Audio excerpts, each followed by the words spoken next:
झझर मड़ुआ जिन छावाया मोरे बाबा अरे गोरी बदन को मिलाई रे लालनवा अरे गोरी बदन को मिलाई रे लालनवा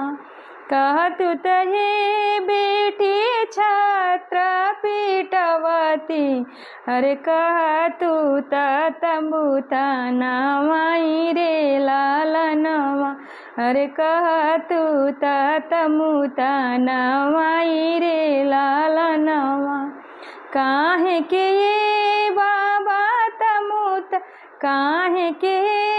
बाबा छात्र पिटाई बा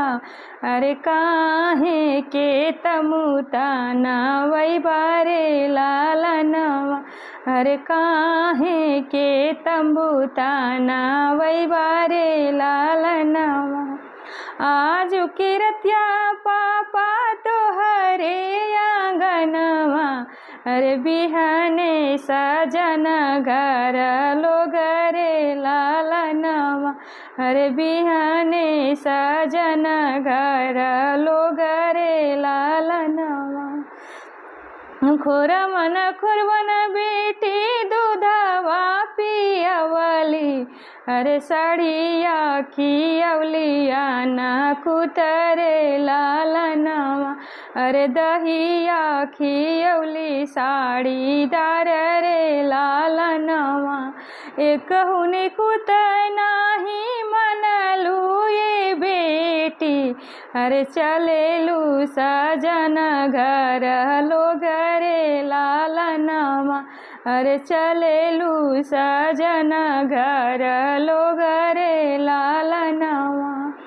झझर मड़ुआ जिन छावैया मोरे पापा झझर मड़ुआ जिन छावैया मोरे चाचा अरे गोरी बदन को मिलाई रे लालनवा अरे गोरी बदन को मिलाई रे लालनवा कहतु तये बेटी छात्र पीटवती अरे कहतु तंबूता नामाई रे लालनवा अरे कहतु तंबूता नामाई रे लालनवा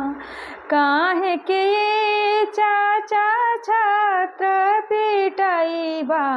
अरे काहे के